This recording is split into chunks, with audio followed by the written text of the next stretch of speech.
नमस्कार दोस्तों, मैं जो कुमावत हार्दिक स्वागत करता हूं आप सभी का आपके अपने YouTube channel PW success point पर। दोस्तों, जैसा कि आप सभी को ज्ञात है कि हम भारतीय इतिहास की बात कर रहे हैं, इंडियन हिस्ट्री का हम अध्ययन कर रहे हैं। उसमें हम दोस्तों प्राचीन भारतीय इतिहास की बात कर रहे थे और उसमें हमने अध्ययन कर लिया था दोस्तों पिछले वीडियो में प्राग ऐतिहासिक काल का। यदि आपने वो वीडियो नहीं देखा है तो आप वो वीडियो ज़रूर देखिएगा, क्योंकि इंडियन हिस्ट्री से रिलेटेड वो अपना पहला वीडियो था।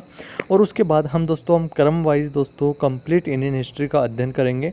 तो आप बने रहिए मेरे साथ इस यूट्यूब चैनल की इस श्रृंखला पर, जिससे आपको कंप्लीट दोस्तों इंडियन हिस्ट्री दोस्तों कवर करवाई जाएगी। तो दोस्तों हमने बात कर ली थी प्रागैतिहासिक काल की, आगे हम बात करते हैं दोस्तों सुचारू रूप से। तो दोस्तों इतिहास अतीत में घटित घटनाओं का विवरण है। अतीत मतलब पहले जो घटित घटनाएं हो चुकी हैं, जो घटनाएं घटित हो चुकी हैं, अतीत का अध्ययन इतिहास कहलाता है दोस्तों। इतिहास का जनक दोस्तों, जैसे कि मैंने आपको बताया था कल के वीडियो में भी, हेरोडोटस है। और दोस्तों इतिहास को 3 भागों में बांटा गया है। 3 भाग हैं दोस्तों। प्रागैतिहासिक काल, प्रागैतिहासिक काल को दोस्तों प्री हिस्ट्रिक पीरियड भी कहा जाता है। और दोस्तों इस काल में मानव किसी लिपि और लेखन कला से परिचित नहीं था, यानी कि दोस्तों इस काल का कोई लिखित साक्ष्य उपलब्ध नहीं है। जब लिखा हुआ ही नहीं है तो उसे पढ़ा कैसे जाएगा। तो दोस्तों इस काल का जो मानव था, प्रागैतिहासिक काल का जो मानव था, वो दोस्तों किसी भी प्रकार की लिपि और लेखन कला से परिचित नहीं था, यानी कि वो लिखना नहीं जानते थे। इस काल में दोस्तों यानी कि प्रागैतिहासिक काल में पाषाण काल और ताम्र काल का अध्ययन करते हैं दोस्तों। और दोस्तों इस प्रागैतिहासिक काल के बारे में, पाषाण काल और ताम्र काल का हमने विस्तार पूर्वक अध्ययन कर लिया था शॉर्ट नोट्स के माध्यम से, जिसकी PDF भी मैंने आपको टेलीग्राम पर दोस्तों अवेलेबल करवा दी थी। पाषाण काल दोस्तों जिसको 3 भागों में बांटा गया था, और उसके बाद हमने ताम्र काल के बारे में भी जान लिया था। आज हम बात करते हैं दोस्तों आद्य ऐतिहासिक काल के बारे में।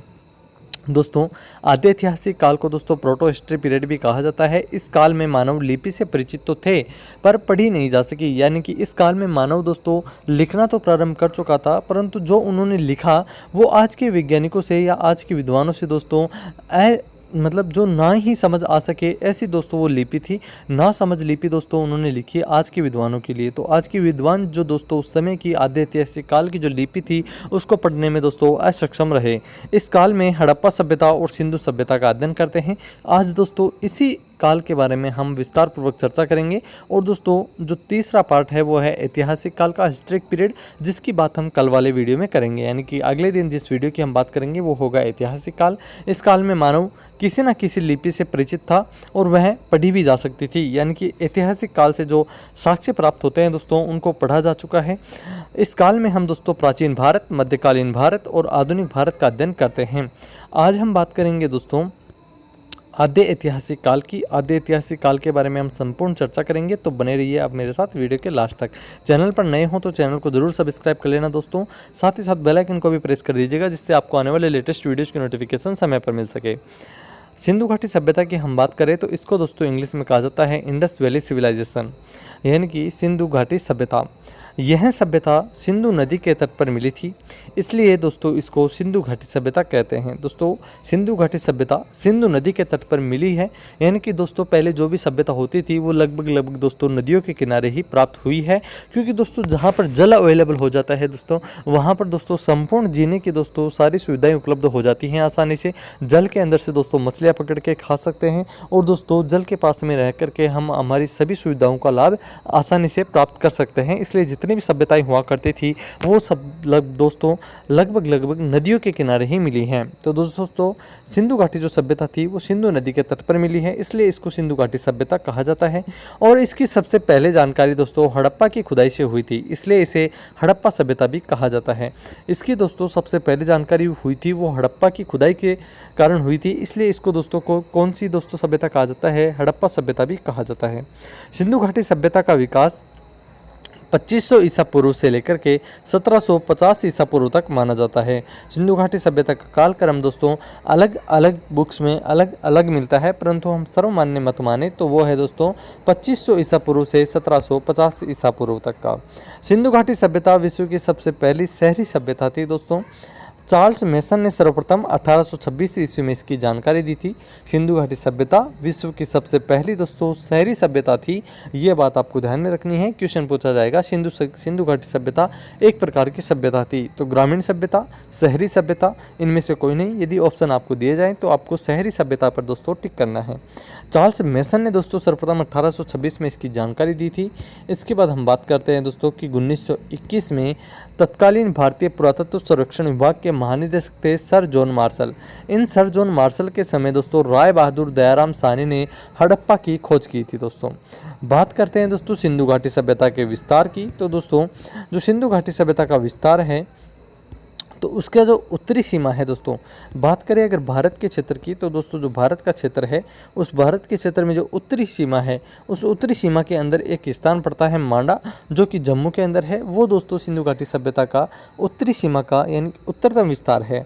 इसके बाद हम बात करें पश्चिमी सीमा की यानी कि पश्चिमी क्षेत्र में, तो दोस्तों यहाँ पर है सुतकांगेडोर, और सुतकांगेडोर पड़ता है दोस्तों बलूचिस्तान के अंदर।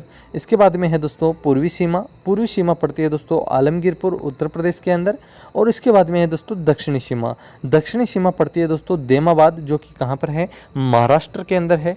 ये दोस्तों सिंधु घाटी सभ्यता का विस्तार है, यानी कि उत्तर के अंदर तो मांडा जम्मू तक, पश्चिमी क्षेत्र में दोस्तों सुतकांगेडोर जो कि बलूचिस्तान में है वहाँ तक, और पूर्वी सीमा में दोस्तों आलमगीरपुर जो कि यूपी में है, और दक्षिणी सीमा है दोस्तों देमाबाद महाराष्ट्र तक विस्तृत है सिंधु घाटी सभ्यता। इसके बाद हम दोस्तों 1 बाय 1 देख लेते हैं। उत्तरी सीमा जो कि दोस्तों मांडा जम्मू में है, दक्षिणी सीमा देमाबाद महाराष्ट्र में है, पूर्वी सीमा आलमगीरपुर यूपी में है, और पश्चिमी सीमा सुतकांगेडोर बलूचिस्तान तक है। दोस्तों सिंधु घाटी सभ्यता का आकार अगर आपसे पूछा जाए तो दोस्तों त्रिभुजाकार आकृति में है सिंधु घाटी सभ्यता। जैसे जैसे सिंधु घाटी सभ्यता की खोज हो रही है इसके आकार में भी परिवर्तन होता जा रहा है। जैसे ही दोस्तों नई जानकारी अपडेट होती है आप तक दोस्तों नए वीडियो के माध्यम से पहुंचा दी जाएगी। इसके बाद हम बात करें सामाजिक जीवन की। सिंधु घाटी सभ्यता के लोगों का सामाजिक जीवन कैसा था, तो दोस्तों सिंधु सभ्यता के समाज का स्वरूप मात्र सत्तात्मक था, और सिंधु सभ्यता का समाज 4 वर्गों में बटा हुआ था। इसका मतलब है दोस्तों जिस प्रकार कुछ समाज जो होते हैं पितृसत्तात्मक होते हैं, जिसका मतलब होता है कि उसमें सब कुछ करता धरता एक पिता होता है, यानी कि जो सबसे सर्वोच्च इंसान होता है घर में वो दोस्तों पुरुष माना जाता था।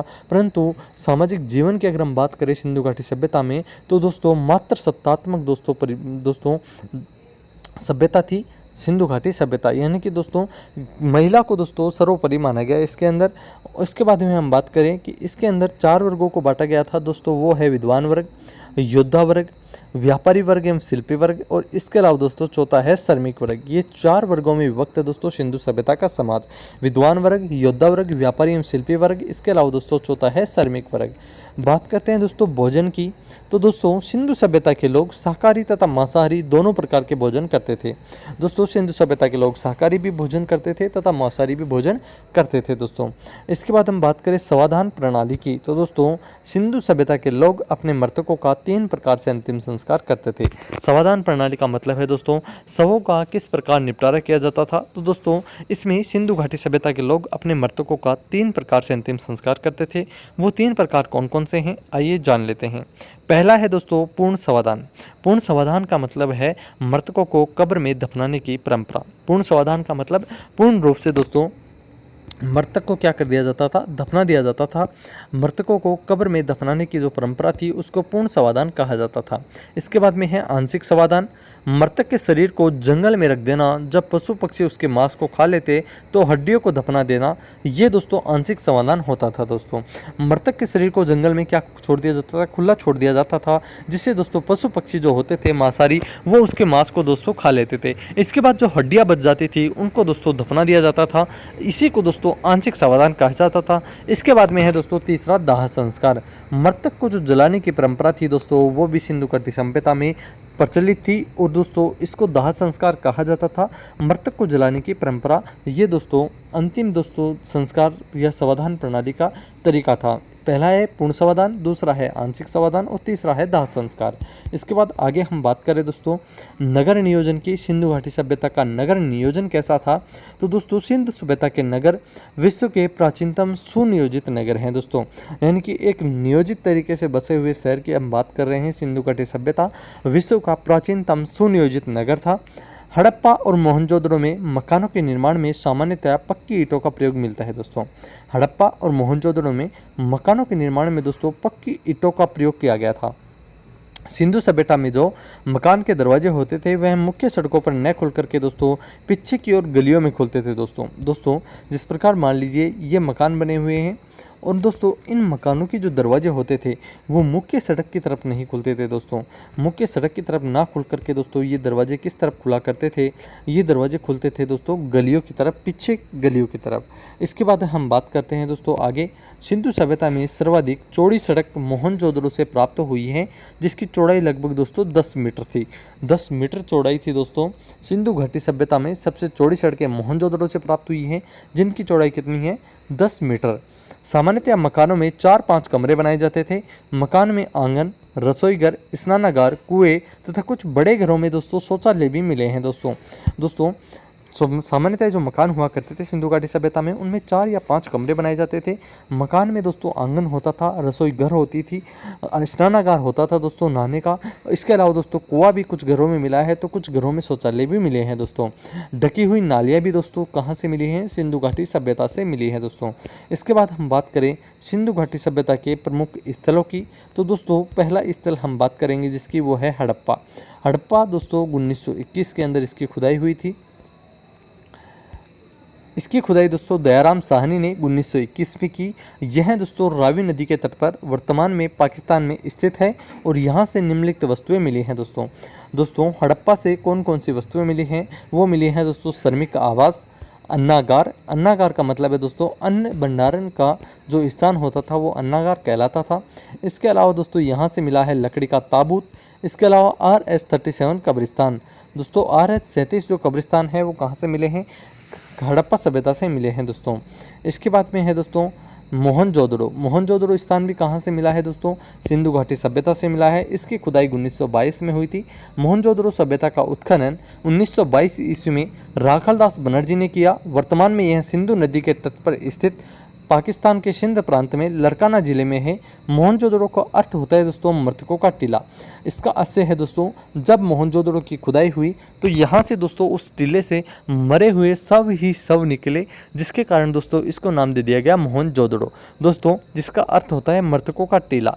इसके बाद है कि यहाँ से कौन कौन सी वस्तुएं मिली हैं, तो यहाँ से प्राप्त वस्तुएं हैं दोस्तों पुरोहित आवास, अन्नागार, विशाल दोस्तों स्नानागार भी यहाँ से मिले हैं, स्नान गृह। इसके अलावा दोस्तों घर में कुआं भी दोस्तों मोहनजोदड़ो से प्राप्त हुआ है। इसके अलावा दोस्तों आदि शिव की प्रतिमा मिली है यहाँ से। कांसे की बनी नर्तकी की मूर्ति भी यहाँ से मिली है। सबसे चौड़ी सड़क भी दोस्तों मोहनजोदड़ो की है और सड़क की दोस्तों चौड़ाई थी 10 मीटर दोस्तों। इसके बाद अगला स्थान है दोस्तों सिंधु घाटी सभ्यता का चन्हुदड़ो। दोस्तों इसकी खुदाई गोपाल मजूमदार ने की और वर्तमान में यह सिंधु नदी के तट पर पाकिस्तान में स्थित है।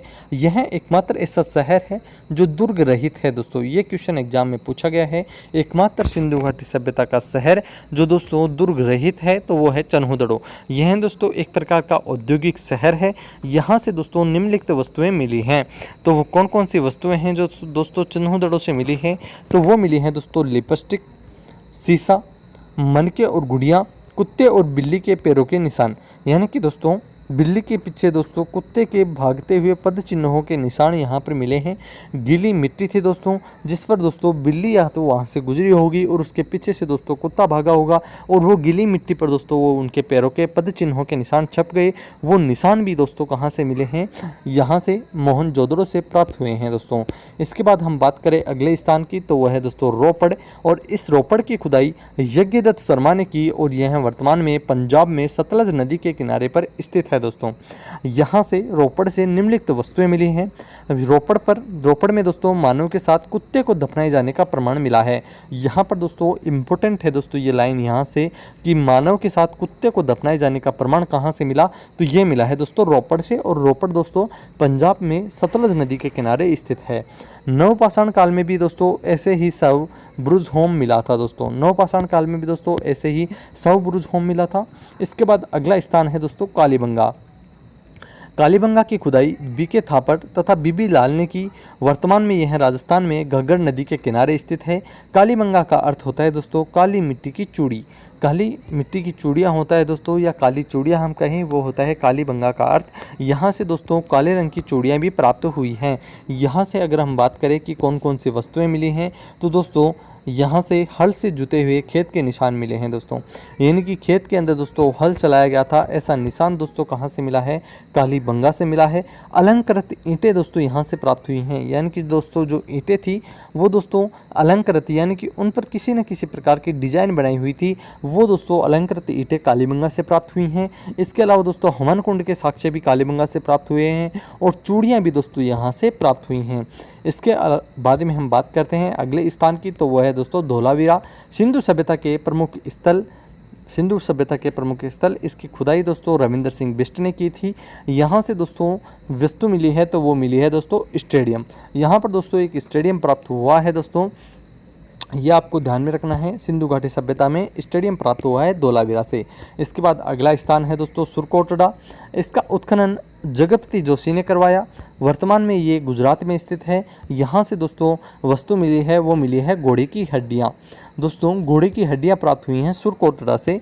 इसके बाद में अगला स्थान है लोथल। लोथल सभ्यता का उत्खनन SR राव ने भोगवा नदी के किनारे अहमदाबाद गुजरात में करवाया था दोस्तों। यहाँ से प्राप्त वस्तुएं हैं, यहाँ से सिंधु सभ्यता का बंदरगाह मिला है और यहाँ पर दोस्तों घर के दरवाजे सड़कों की ओर मिलते हैं दोस्तों। यहाँ पर दोस्तों जो दरवाजे हैं घरों के वो सड़कों की ओर मिले हैं। इसके बाद हम बात करते हैं अब अन्य महत्वपूर्ण तथ्यों की, क्योंकि दोस्तों हर टॉपिक के बाद में कुछ अन्य इंपॉर्टेंट पॉइंट्स होते हैं जिनको जान लेना अत्यंत आवश्यक होते हैं, क्योंकि दोस्तों ये एग्जाम की दृष्टि से महत्वपूर्ण होते हैं। दोस्तों सिंधु सभ्यता को हड़प्पा सभ्यता, सैंधव सभ्यता और कांस्य युगीन सभ्यता भी कहा जाता है। ये सभी नाम आपको ध्यान में रखने हैं। सिंधु घाटी सभ्यता को हड़प्पा सभ्यता, सैंधव सभ्यता, इसके अलावा दोस्तों कांस्य युगीन सभ्यता भी कहा जाता है। सिंधु सभ्यता की लिपि भाव चित्रात्मक थी, जो कि दाएं से बाएं लिखी जाती थी और अभी तक पढ़ी नहीं जा सकी है दोस्तों। ये दोस्तों सिंधु घाटी सभ्यता की लिपि थी जो दाएं से बाएं जाती थी और वापस बाएं से दाएं की तरफ आती थी, फिर वापस दाएं से बाएं और बाएं से दाएं, इस प्रकार की दोस्तों ये लिपि थी। सैंधववासी विश्व में कपास के प्रथम उत्पादक थे, इसलिए यूनानियों ने कपास का नाम सिंडोन रखा, जिसका अर्थ है सैंधववासियों की उपज। दोस्तों जो कपास होता है उस कपास की प्रथम उत्पादक अगर हम कहें तो वो सैंधववासी थे। पूरे विश्व में सैंधववासियों ने दोस्तों सबसे पहले कपास का उत्पादन किया, इसलिए दोस्तों जो यूनानी थे, जो व्यापारी थे यूनानी, उन्होंने कपास का नाम क्या रखा, सिंडोन रखा दोस्तों। क्यों? क्योंकि सिंडोन का अर्थ होता है सैंधववासियों की उपज, क्योंकि दोस्तों कपास का प्रथम उत्पादन किन्होंने किया था, सैंधववासियों ने, तो इसको सैंधववासियों की उपज कहने के लिए यूनानियों ने इसका नाम सिंडोन रख दिया था दोस्तों। इसके बाद अगला पॉइंट है, सिंधु घाटी सभ्यता के लोग कृषि भी करते थे, पशुपालन भी करते थे, परंतु उनका मुख्य व्यवसाय दोस्तों व्यापार था दोस्तों। इसके बाद में है जो सभ्यता के लोग, यानी कि सिंधु घाटी सभ्यता के लोग मापतोल से परिचित थे दोस्तों। सिंधु सभ्यता के लोग लोहे से भी परिचित नहीं थे दोस्तों। सिंधु घाटी सभ्यता के लोग किससे परिचित नहीं थे? लोहे से परिचित नहीं थे। हड़प्पा में मिट्टी के बर्तनों में सामान्यतः लाल रंग का उपयोग होता था। हड़प्पा में दोस्तों मिट्टी के जो बर्तन होते थे उनमें सामान्यतः लाल रंग का उपयोग ज़्यादा होता था। हड़प्पा सभ्यता के मोहरों में बहुत से जानवरों के चित्र मिले हैं, पर शेर का चित्र नहीं मिला है दोस्तों। हड़प्पा सभ्यता की मोहरों में सेल खड़ी का इस्तेमाल मुख्य रूप से किया गया है। सेल खड़ी दोस्तों आप जानते होंगे, हमारे घर में जो दादी या नानी जो भी दोस्तों पुराने व्यक्ति होते थे, वो उस समय दोस्तों जो अचार डालने के लिए जिस प्रकार की, जिसको हम कहते थे बरनी, दोस्तों उस बरनी का प्रयोग करते थे। वो बरनी दोस्तों सेल खड़ी की बनी होती थी, तो वो दोस्तों सेल खड़ी का इस्तेमाल मुख्य रूप से करते थे। हड़प्पा सभ्यता के लोग मोहरों के लिए, मोहर बनाने के लिए दोस्तों सेल खड़ी का इस्तेमाल करते थे। दोस्तों ये जो PDF है वो आपको टेलीग्राम पर अवेलेबल हो जाएगी। इसमें जो हमने अन्य चीज़ों के बारे में बता रखा है वो है दोस्तों आप लोगों के लिए संविधान संशोधन अधिनियम, महत्वपूर्ण सूचकांक 2023 के। इसके अलावा दोस्तों हमने दिल्ली सल्तनत का भी अध्ययन कर लिया है, उसका भी दोस्तों लिंक आपको इस PDF में मिल जाएगा। मुगल साम्राज्य भी हमने कंप्लीट कर लिया है दोस्तों। इसके अलावा दोस्तों हमने बहुत सारे वीडियोज डाल दिए हैं इंडियन हिस्ट्री से रिलेटेड, वो भी आप ज़रूर देख लीजिएगा। तो मिलते हैं अगले वीडियो में, तब तक के लिए थैंक यू सो मच।